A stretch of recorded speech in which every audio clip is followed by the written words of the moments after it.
This is the Budget Minded Traveler Podcast, episode 30.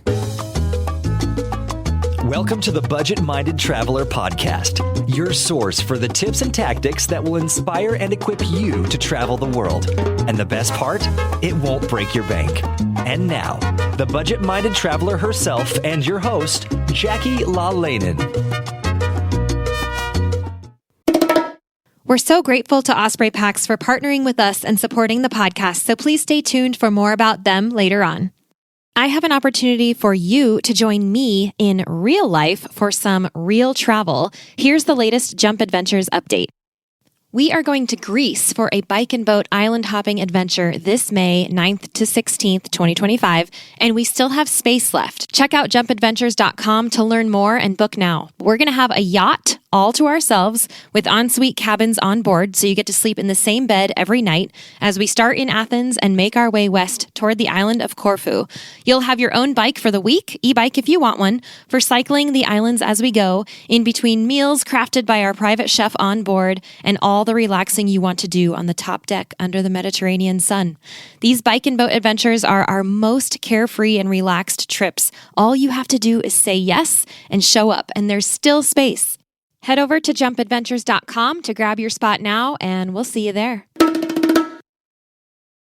Hey guys, welcome to episode 30 of the Budget Minded Traveler podcast. If you were listening last week, you know that I said this would be a special episode, and it is for multiple reasons. I have something super cool that I'm starting that you're going to hear right up front in just a minute.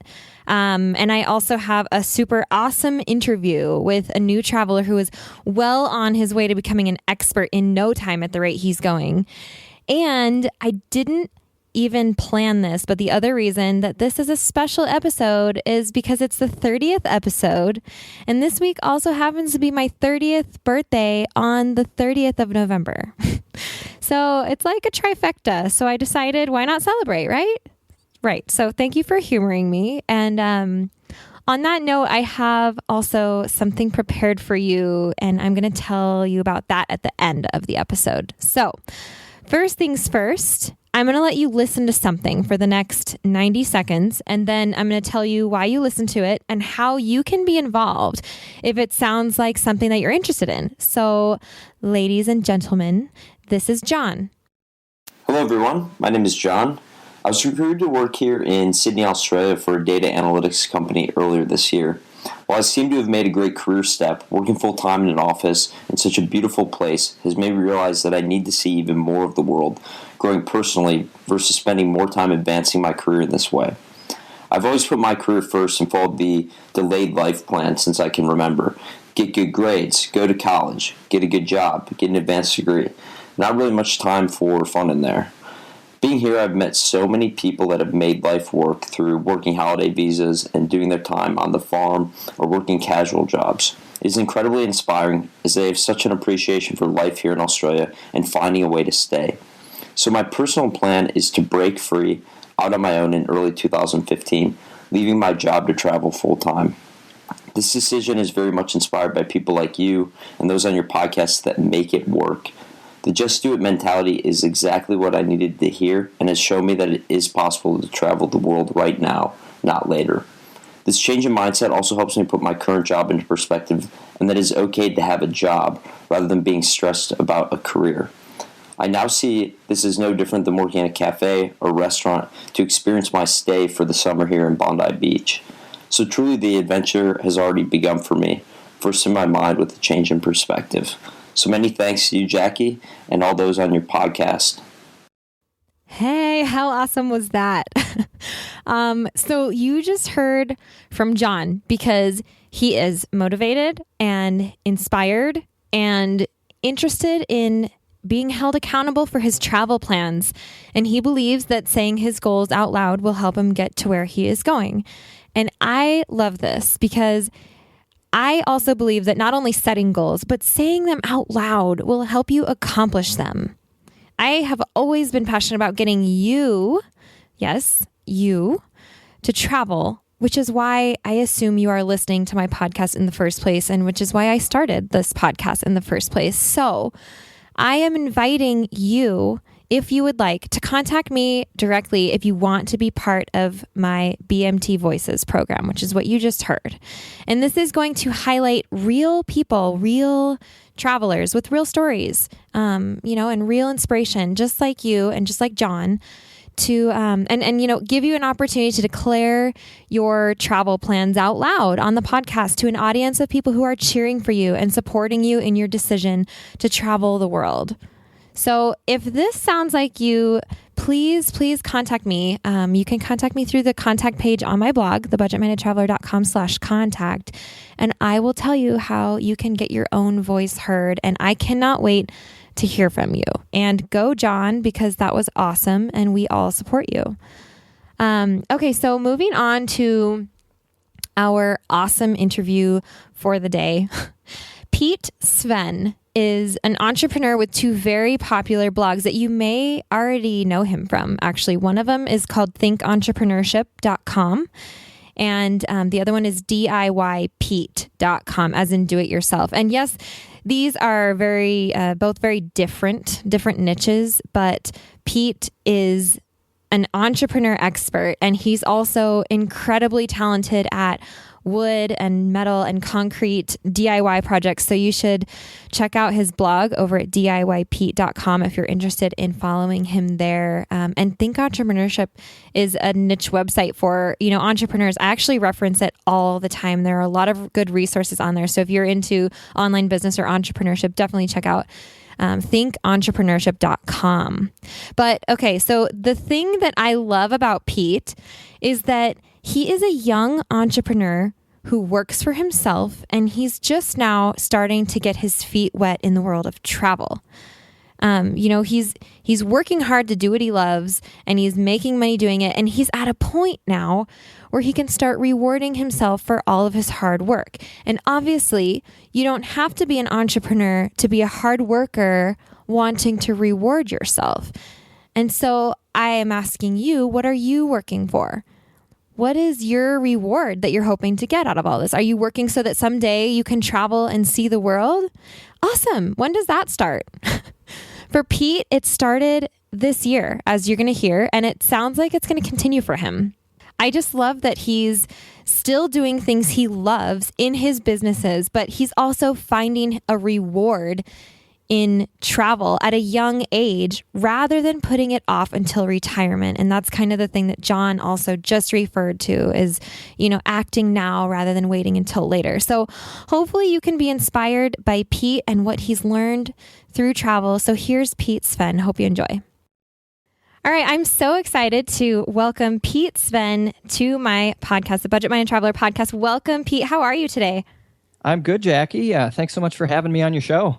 Thank you for being here. I am really excited to have you on because you are a first-time traveler. And actually, I should correct that because you're technically now a second-time traveler since you just got back from your second trip. But I love talking to new travelers because the transformation is so fresh. And I think that new travelers have a really good, they're really good at being able to convey, how travel changes them in such a short time because you remember what it was like before you traveled, etc.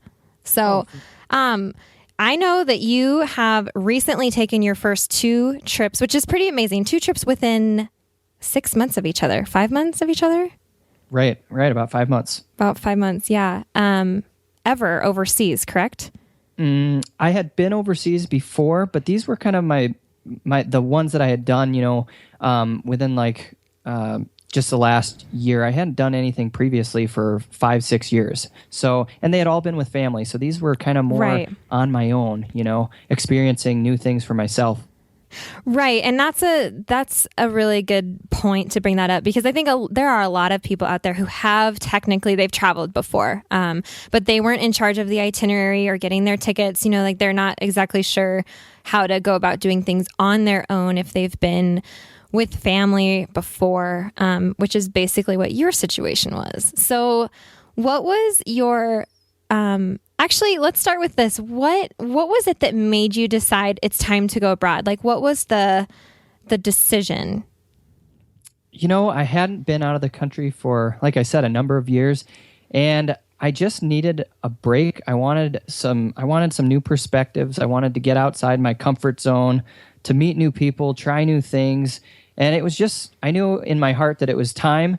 And so we just booked a trip and bought a ticket online. That was, I think the hardest part was just like, a lot of people think about traveling and they think about it and don't ever buy that ticket. Yeah. But once you buy that ticket, then you're like locked in and you have to go, and then you just have to figure things out from there, and everything's figure outable. So right. I love that's it. kind of where I got started.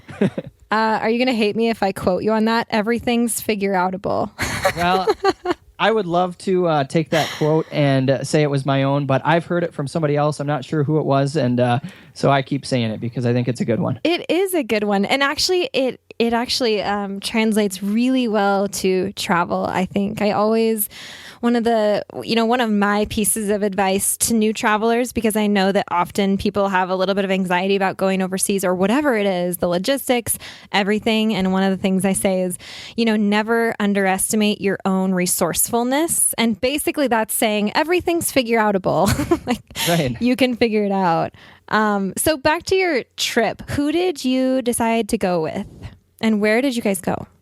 Sure. So my first trip was to Scotland, and that I went with some family. So that was still a family trip, but it was with my older brother, my younger brother, my dad, and my grandpa, who's 86 years old. And it was just kind of a guy's trip. It was a bonding deal. We did some golfing.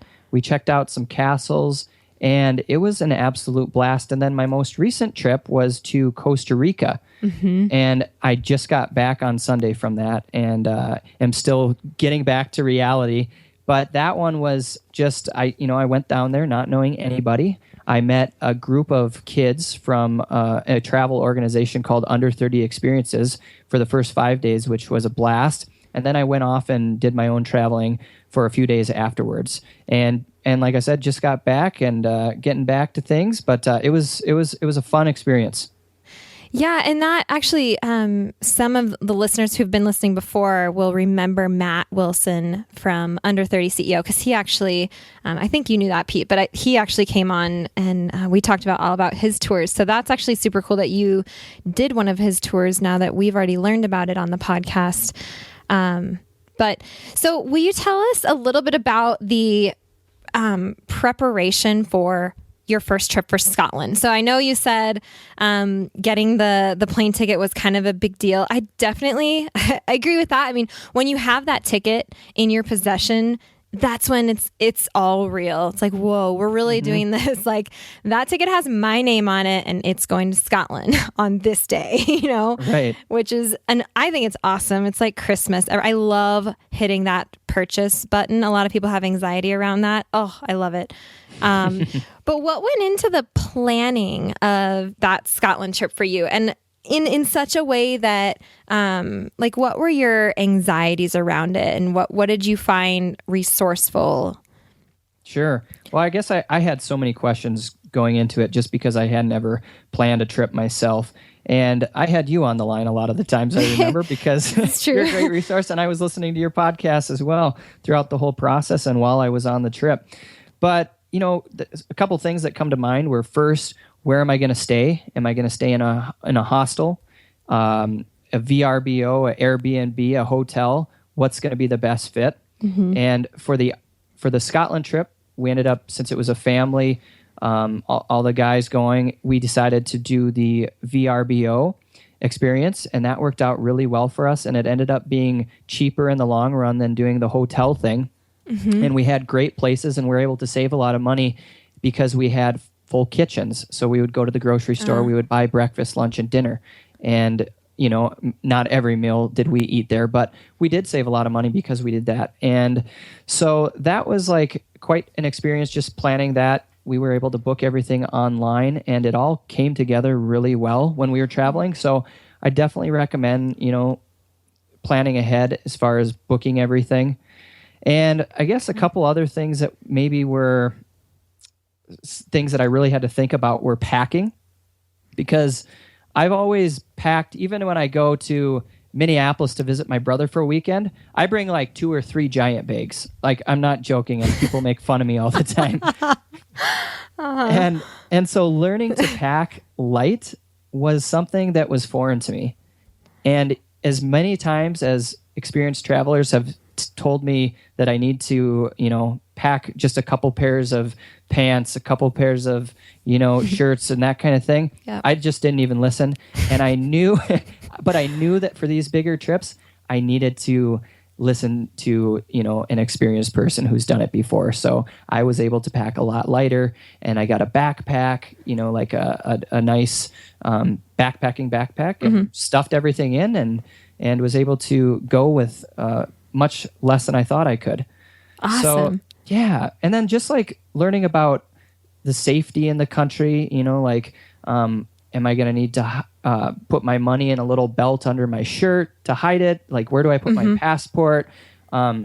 What should I do with my laptop if I don't want to take it out for the day? Like, are there safes in the rooms and that kind of thing? And chargers, what do I need for chargers when I'm in these different countries? All sorts of things like I had to learn about, and your podcast helped, and just asking other people who've traveled was super resourceful. Did you find that when you started after you got your ticket, or after you knew you were going to be taking this trip, and just like what you were saying, you started asking people, asking friends for help. Did you find that people were coming out of the woodworks just with, oh, I've been there, you should do this? Or did you find that at all? I actually did. I had friends who I had never thought, had been to Scotland. And all of a sudden they're saying, hey, you got to go check out this castle. It's like the most authentic one in Scotland. Or I got all sorts of tips and advice that I wasn't even expecting that I would get from other people. Yeah, that definitely happens. I mean, I think travel is something that people love to talk about, especially if they've participated in it, And I guess as like a general rule, you'll find that if you plan a trip somewhere, you suddenly all these people who've been there, or at least they know someone who can help you. And so using your network of friends is a really good, opportunity for finding out specifics about destinations. You can learn, for example, a lot of stuff about packing online, and you can find out chargers and what to do with your passport and such, but a lot of stuff for specific destinations, you can rely on your network for that. And it's super cool just to have those connections and then be able to go back and talk about it again later. And so on that note, what were your highlights of that trip to Scotland?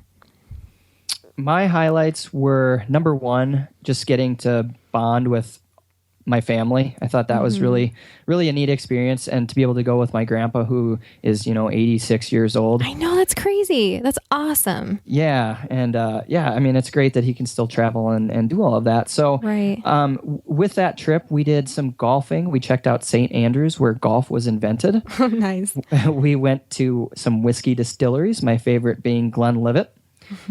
And we checked out, I like to do a lot of woodworking, and we found this place that showed how they make barrels, whiskey barrels and wine barrels. So we also did some hiking. We went to this island called Isle of Skye. Yes. We went to the lake where the Loch Ness Monster apparently lives. Did you see Nessie?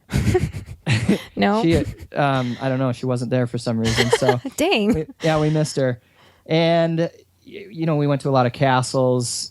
Like where Monty Python, The Quest for the Holy Grail was filmed. Yeah. That was pretty neat. And so those were some of my highlights. I mean, lots to tell about for sure, but those were the top parts. And your trips, to me, they seem like they were pretty different, because here you're traveling with, guys trip, probably a little bit more luxury involved, especially with an 86-year-old grandfather. In comparison with this more recent trip that you just took to Costa Rica, what was that one like?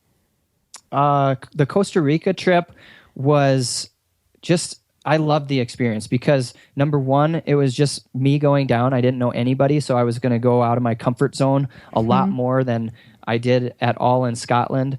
Costa Rica is also Spanish-speaking language compared to Scotland, where they speak English. And so, there were a lot more unknowns going into the trip and just things to think about.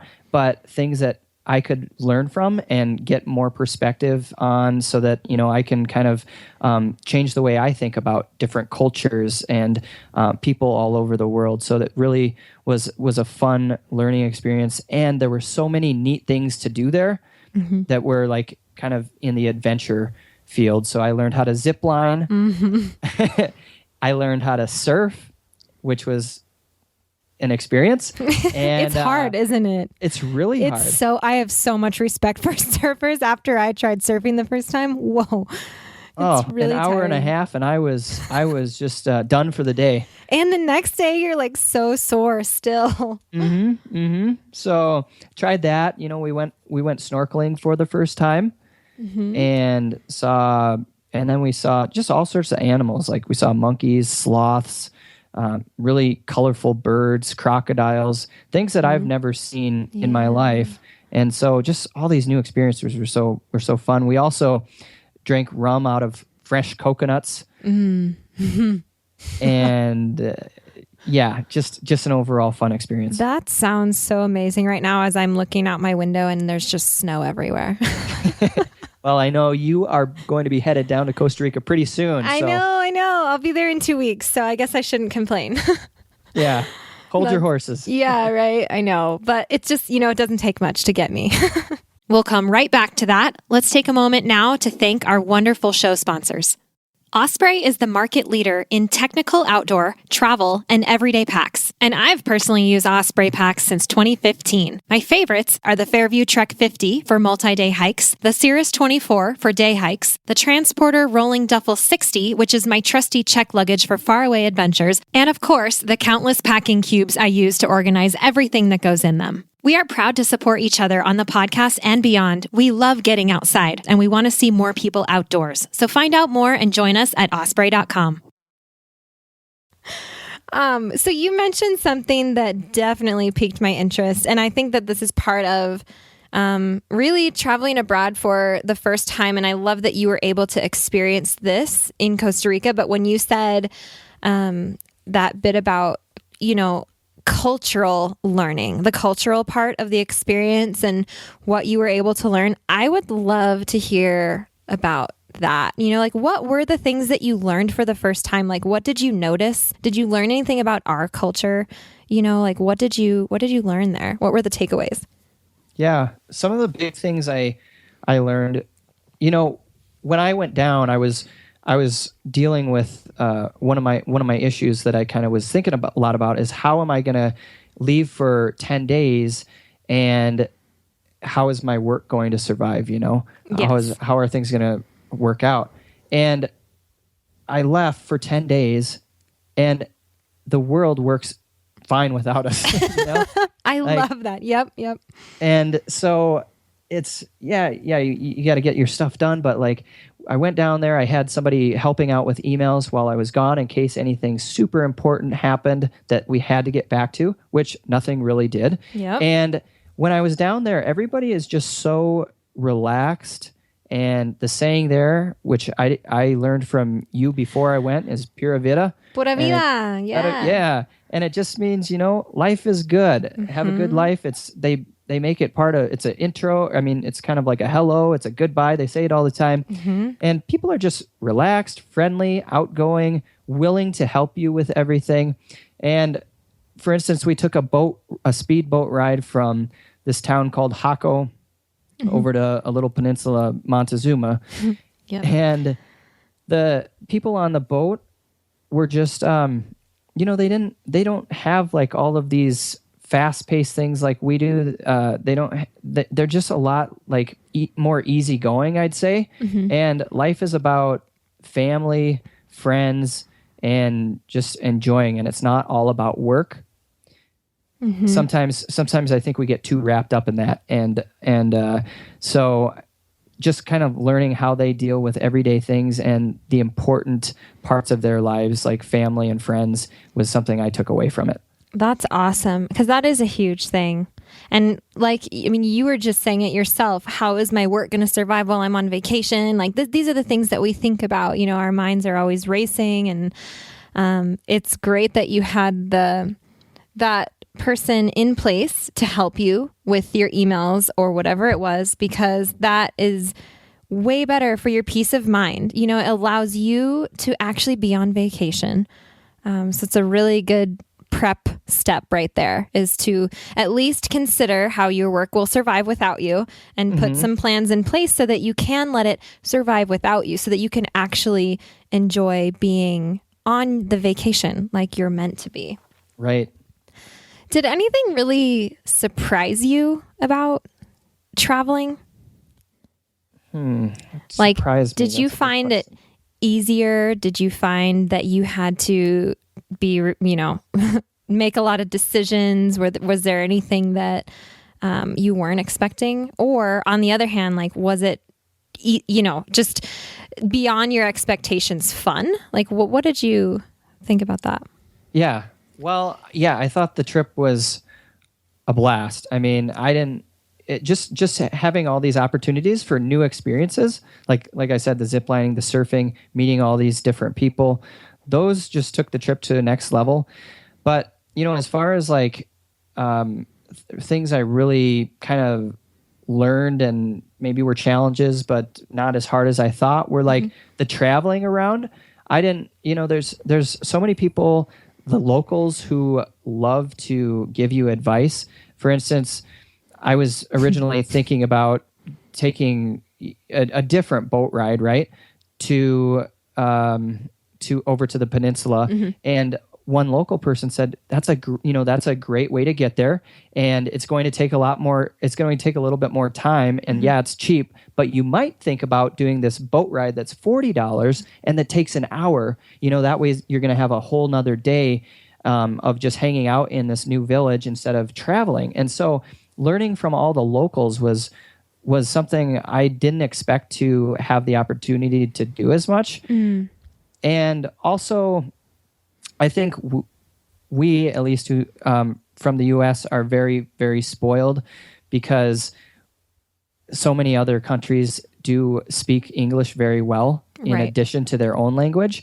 And it's, you know, I wish I could speak a second language. And we're just so lucky to have other people speaking our language. And, you know, so it's less of a language barrier than I thought it would be. That's helpful. Do you speak any Spanish? Un poco. That's what I tell everybody. Is that true? That is true. Okay. I did pick up a little book at the Minneapolis airport on my way down for some phrases. Oh, cool. And those helped a little bit, you know. But when you take a class in high school and you don't immerse yourself in the culture, it's just hard to use it or lose it, you know. Right, exactly. You're right, which is why you should study abroad. Plug. No, I mean, I get that, but I am a huge believer in study abroad. And really, like, the longer you spend in a place, this is why I was saying I'm glad you got to experience this in such a short time, because really, the longer that you can spend in a place, the more you're going to grow personally, the more you're going to learn about this culture and that culture. I mean, obviously, but, you know, the longer you give yourself, it's going to enrich the experience like exponentially. But at the same time, anything is better than nothing. And now you've taken your second trip, which is super awesome. Do you have your next trip planned yet? You know, I am in the works. I've thought about that a lot, and I do have some domestic trips, but no international ones I haven't bought any plane tickets, but I'm thinking that it's probably going to be over to Europe somewhere, and Switzerland is at the top of the list. You know, that's so high on my list too. I cannot wait to go to. I have not been to Switzerland actually, and I would love to do like a hiking chalet trek through the Swiss Alps. Gosh, that sounds like perfect to me. I think it'd be beautiful. I actually met somebody from Switzerland, and we talked a lot about it, and she kind of told me the ins and outs of where I need to go and the best times of the year. Ooh. And so, you know, definitely either a summer or winter trip, but I'm kind of gearing more toward the winter side of things because I love to ski, and they have some great ski places. So thinking about like maybe your next trip or planning trips in the future, do you at least feel more confident now in planning a trip? Very much so, for sure. And, something I guess I learned a lot about my trip to Costa Rica is that I enjoy traveling, with groups, but I also really, really enjoy traveling on my own because it allows you the opportunity to just, like I said, go more outside your comfort zone, but you have to talk to other people. You don't have like your friends right by you all the time to rely on. So I learned that I like both things, and I think I'm going to go on another trip with a group of people as well. But I think if I went to Switzerland, it'd be on my own. That's awesome. So did you know that you would like traveling solo before this last trip? No, I had no idea. I was kind of scared about it. I wanted to make sure my dad and mom were kind of, saying, well, you need to go with a group or find somebody at least to travel with. And that was one of the reasons I did do the under 30 experiences, where I got to, go meet an instant group of 16 other awesome people from around the United States.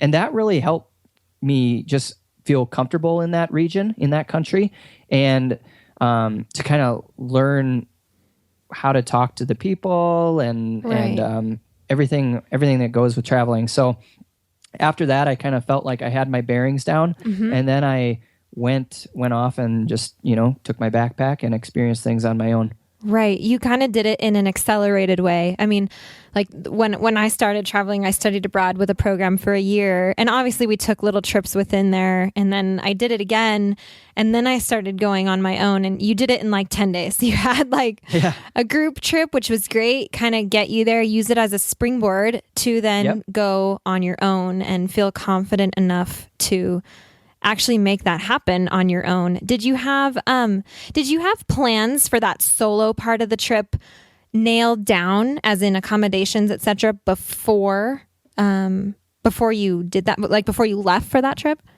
I didn't at all, Jackie. I kind of had some ideas, and your itinerary that you have on your website of your trip to Costa Rica was definitely very, very, very helpful, and helped me in determining what region that I wanted to travel to, and that was to the Nicoya Peninsula area. Yes. Yeah. And my favorite. I loved it. Yeah. Good. But once the trip was done with the group, like I said, which was a blast, I had met one person from the under 30 experiences that was staying a little bit longer. And so we did travel a little bit together and kind of stayed at places during the night, split bills, that kind of thing. And then we'd go do our own thing during the day. But we'd be able to come back and tell about each other's experiences. And so that was really neat. But we just used a website called Expedia to book our accommodations. And then we'd ask the owners of the villas or the hotels to tell us some recommendations on where to go eat for the evening, or what to go see, or where to take surfing lessons and that kind of thing. Yeah, that's a really good point. And I want to get back to that in just a second. But first, I want to call you on something, not really call you on something, but when you were talking about Scotland, you recommended that people plan ahead for booking places to stay, etc. And obviously that's going to be a kind of a personal preference. A lot of people, I'm the same way in a sense. I always want to know where I'm staying on the first night when I get somewhere. Like, I don't want to have to figure that out after a long day of travel, etc. But then as the trip unfolds, you kind of just do it as you go. And it looks like this kind of became your tactic, I guess, for the Costa Rica trip, because you had an idea, but you didn't actually have the stuff booked. And so both of those worked for you, right? Right. And I guess it's kind of two different trips, like we were talking about. Very different. It was with a bigger group. And so I think when you have the bigger group of, say, 5 people like we had, and my 86-year-old grandpa, we wanted to make sure everything was in place. And some people like to plan ahead. They don't like to be as spontaneous, and they like to make sure everything is spick and span to the T before they do it. And that's kind of how our group was for that. But for the Costa Rica trip, I'm a very, very spontaneous person. I can plan it last minute, and if it doesn't work out, it's one person that is going to be angry, and that's myself. Right. and I don't really get too angry. So Yeah, you're in Costa Rica. yeah, Pura Vida. So I just, I figured I'm just gonna wing it and see what happens, and everything seemed to work just fine. That's awesome. And what you also brought up was asking recommendations from the locals. I'm so glad you brought that up because that is so important. And especially if you don't have to deal with the language barrier, if you guys can find some common ground with English or whatever it is, definitely ask the people around you. They're the ones who live there and they can give you the best recommendations. And I think people forget about that a lot. They'll like jump on TripAdvisor or whatever, and then you're on your phone looking at something in Costa Rica on the beach, and there's all these people around who, like you said, they're so hospitable and accommodating and they want to help you. And so I think that that's a great point, asking local people for where to go. Did you have some awesome meals? We did. We had some, there's a lot of rice and beans in Costa Rica. I know, gallo pinto. Yes. Did you like it? I did. Yeah. When there was some fish added to it, that was always a bonus. Cool. Yeah. And we had some really good pizza, just all sorts of different foods. And like you've mentioned this in other podcast episodes, but asking the locals also gets you off the beaten path a little ways. Mm-hmm. And so so many of these places are right along the main drag, or what everybody goes to, what's super busy, and maybe it's not as authentic as some of the other ones that are a little bit off the beaten path. There's more culture, and it's more the local people's dining in those places. And so I think that's important to, like you said, ask the locals, but to go some places that they don't talk about in the guidebooks. Yeah, no, this is a really good point. And they're going to be cheaper too. I mean, which is just a bonus on top of that. It's going to be better food quality. If you look in a restaurant and you see only tourists, what does that mean? You should skip it. If you look in a restaurant and it's all in a restaurant and it's all locals, you're in the right place, because obviously they can afford to be there. They are eating there rather than at home, and so that's always a good thing to look for. Mm-hmm. Did you get to try the natural juices at all? Did you go there? The jugos? There are so many fruit juices in. Oh yeah, we had a ton of fruit America. Juices. Yep. Did you try like all the flavors? Quite a few. What was your favorite?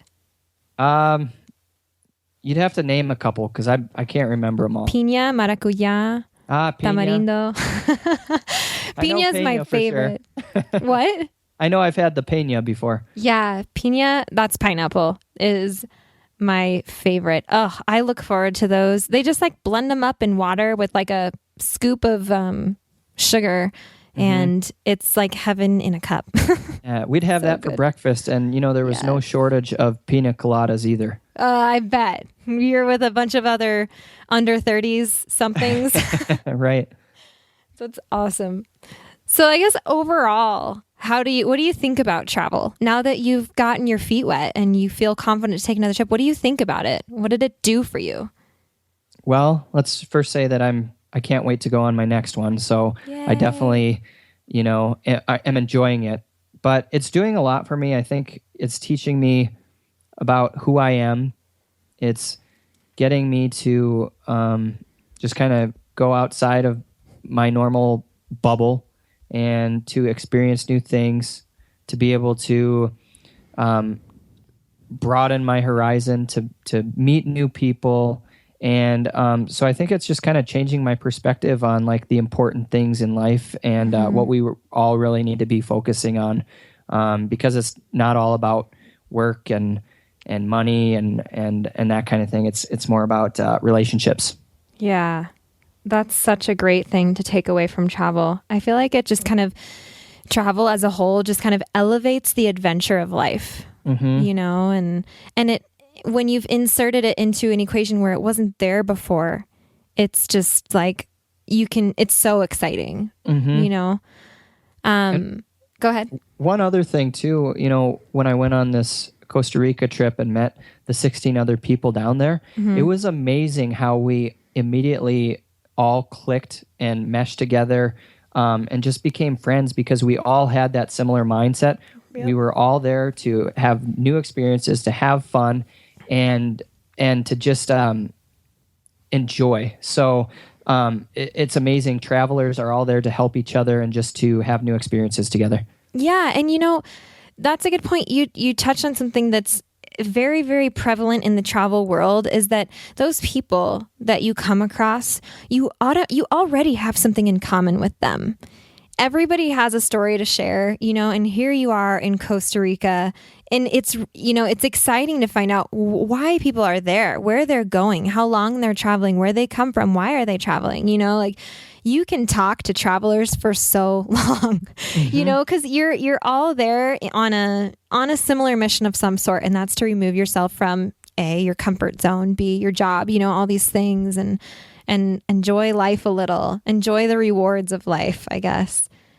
And that's something I wanted to actually bring up with you, is because in two ways. One, you chose to go to Costa Rica with under 30 experiences, and they kind of target entrepreneurs, right? Kind of young professionals, I guess. Is that right?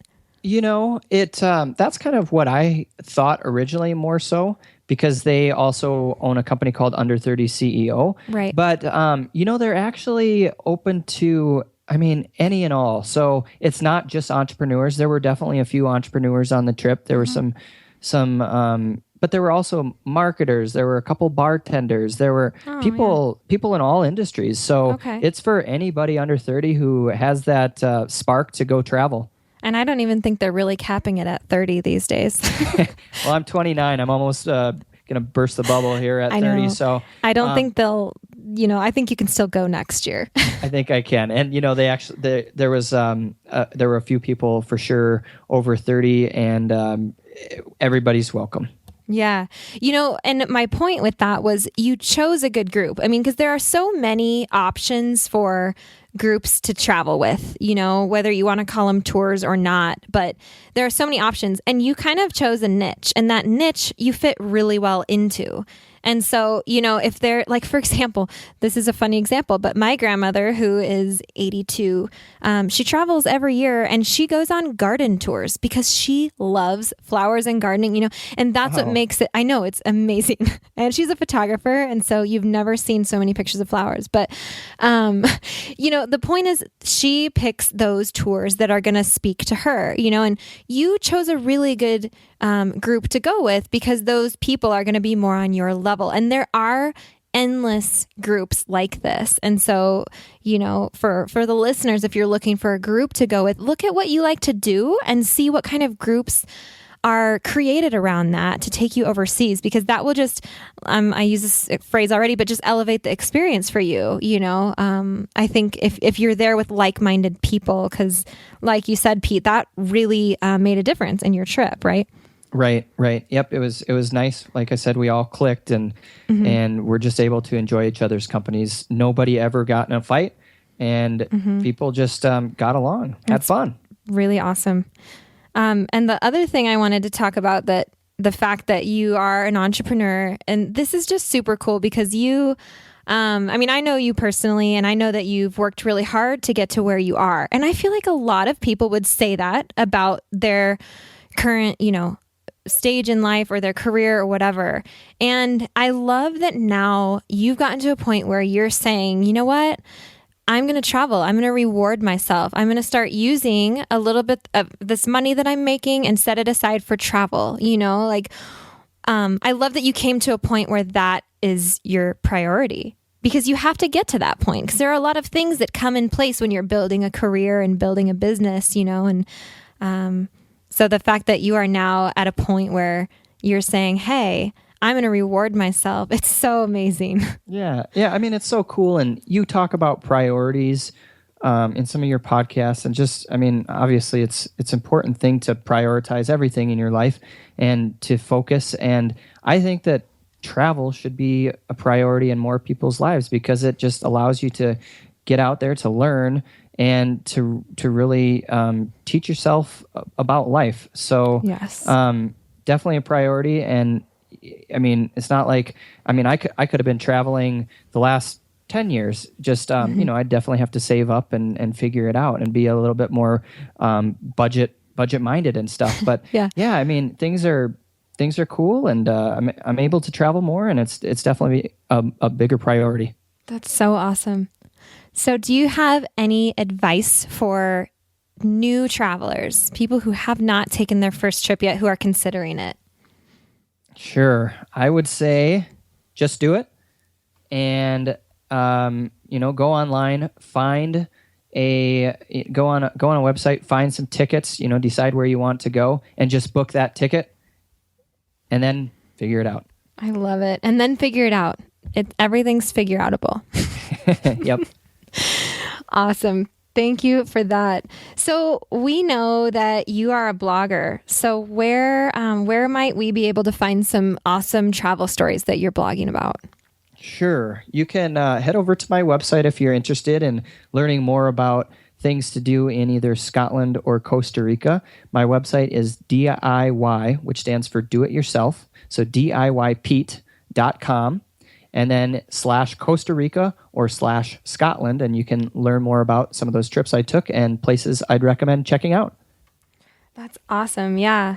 Like I said at the beginning, you guys, this is DIY Pete. So you guys can check out his DIY website where he did post about his travels. So if you want to find out more there, head on over there. Well, thank you so much, Pete. I'm really excited to have you for this special 30th episode. We know why it's special that it's the 30th.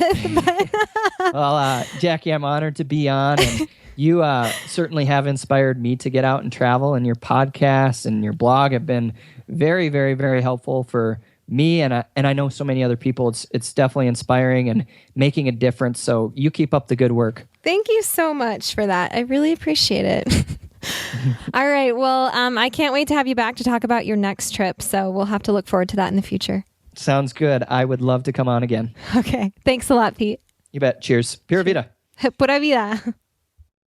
Yes, I loved that. I love to hear how much travel affects those who have never done it before and how much it just changes them and just makes them want to travel more. I actually just had one of my friends was recently on her first trip overseas to Greece with her husband. And she texted me and said, I am in love with everything here. I just want to travel. And that is exactly how it happens. I responded to her. I said, welcome to Wanderlust, because it does. It grabs hold of you and it just creates a cycle that just keeps going, and you're planning your next trip before you know it. So again, I will be putting the links that we mentioned in this interview on the show notes page for you all at thebudgetmindedtraveler.com/30.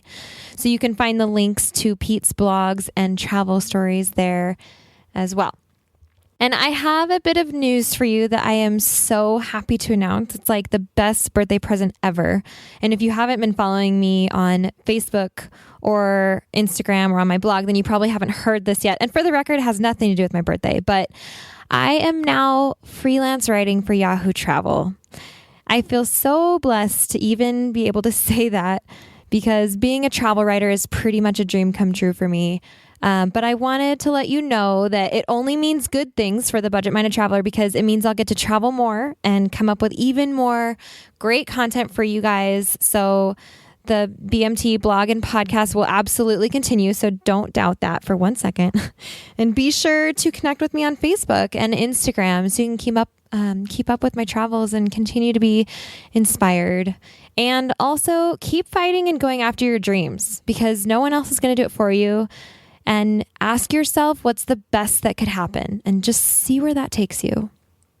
And I did mention at the beginning that I have something prepared for you. And it's sort of a combination of celebrating turning 30 and also looking back at the traveling I've done in the last 12 years, which at this point includes 40 countries.